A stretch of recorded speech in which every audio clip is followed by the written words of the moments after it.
Voix. VOA.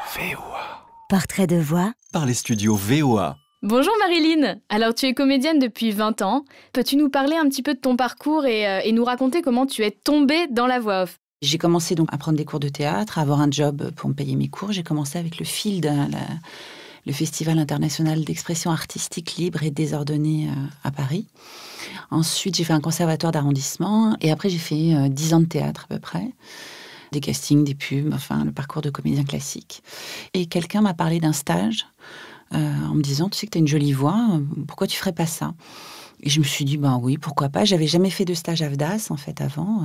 Et j'ai découvert en 2 jours ma place. Et la vie a fait que l'ingénieur du son qui faisait ce stage était aussi directeur de production chez Oui FM.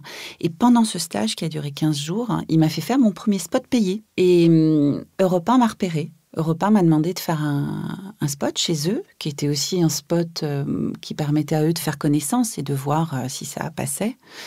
Et ça s'est très bien passé. Et depuis, je continue toujours de travailler avec eux depuis le début, en fait. C'est eux qui m'ont donné une forme de confiance en moi et de légitimité. Et que représente la voix off pour toi? Comment tu as su que c'était un métier fait pour toi? Pour moi, la voix, c'est tout ce qui est artistique, de force de proposition, d'intention, de trouver les émotions, de comprendre tous les adjectifs que les gens peuvent vouloir dans un spot et arriver à les retranscrire avec quelque chose du métier de comédien.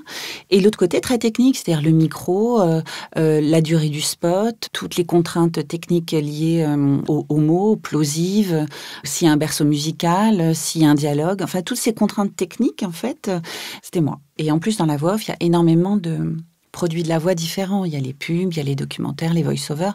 Donc en fait, pour moi, chaque nouvelle expérience et même chaque séance, et encore aujourd'hui, à chaque fois, c'est un bonheur et un challenge. Et sur quel challenge, justement, tu travailles en ce moment?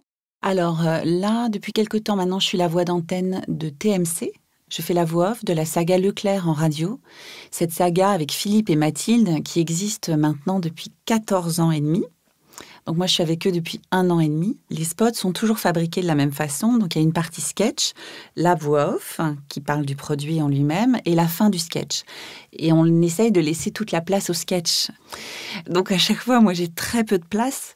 Il ne faut pas que ça s'entende que j'ai très peu de place. En plus, j'ai toujours des prix, des grammes, enfin des choses un peu compliquées à faire, que ce soit sympa à entendre. Et voilà. Et c'est un challenge à chaque fois. Et j'adore ça. VOA. Suite de l'interview au prochain épisode. Voix. VOA. Portrait de voix Par les studios VOA. Marilyn, tu travailles également aujourd'hui sur des projets d'audio-description en tant que voix off et auteur. Est-ce que tu peux nous en parler un peu plus? Et tout d'abord, qu'est-ce que l'audio-description? Ce sont les moyens, par quelqu'un qui écrit un texte et une voix qui dit ce texte, c'est les moyens qui sont donnés aux non-voyants et aux malvoyants de pouvoir suivre un programme audiovisuel comme vous et moi. Films, téléfilms, documentaires, même les dessins animés pour les enfants.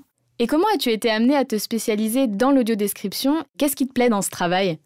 Un mystère de la vie qui est arrivé comme ça. Ma meilleure amie qui avait un studio d'enregistrement, un jour m'a parlé de l'audio-description, en me disant, tu sais qu'avec la voix que tu as, tu devrais faire de l'audio-description. Et je ne savais même pas ce que c'était. J'entendais ce programme vous est proposé en audio-description, mais j'avais jamais eu la curiosité d'aller écouter ce que c'était. Donc je m'y suis intéressée, et puis elle m'a dit surtout avec la plume que tu as, tu devrais aussi y songer comme auteur. Et alors là, j'ai découvert l'audio-description, ce que c'était. Et en tant qu'auteur, quel savoir-faire particulier requiert l'audio-description? Auteur en audio-description, ça demande d'être précis. On voit quelqu'un à décrire ou un décor à décrire. Il va falloir utiliser le moins de mots possible pour que ça prenne le moins de place possible. Donc, il ne faut pas vendre l'émotion. Il faut être assez factuel. Et pour le travail de voix off? Le travail de la voix en audio-description, pour moi, c'est un exercice unique. C'est pas du documentaire, c'est encore moins de la pub. Donc ça doit pas être une voix ni soporifique, ni sensuelle, ni trop derrière. Voilà, c'est un travail qui est sur le fil. Et on doit être là, mais sans être trop là. Qu'est-ce qui te plaît particulièrement dans ce travail? Quand je fais une audio-description, que ce soit en tant qu'auteur ou en tant que voix, je me dis, ça va permettre aux non-voyants et aux malvoyants de pouvoir avoir accès à la même culture que nous, aux mêmes émotions que nous. Et j'adore ce sentiment d'être un maillon de la chaîne et d'être vraiment utile aux gens. L'audio-description est en plein développement aujourd'hui. Tu peux nous en parler? En fait, le CNC a développé pas mal de budget depuis 3 ans pour développer l'audiodescription. Donc, en fait, ce qu'ils essayent de faire surtout, c'est tous les nouveaux films, téléfilms, de les mettre en audiodescription, les dessins animés, et puis de rattraper les anciens films et de tout mettre en audiodescription. À terme, le marché se régulera, mais c'est une vraie place, quoi. Et je pense que c'est vraiment important qu'on prenne le temps de bien faire les choses. Et pour finir, as-tu un dernier message à laisser aux comédiens voix off qui souhaitent se lancer ? Je pense que le comédien voix off, ça demande un grand travail d'humilité. Il faut savoir rester à sa juste place et tout le temps travailler, voir ce qui se fait ailleurs. Donc du travail, de l'humilité beaucoup, du plaisir et jamais croire que c'est acquis. Voix. VOA. C'était Portrait de voix par les studios VOA. Retrouvez toutes nos interviews sur www.studio-voa.com.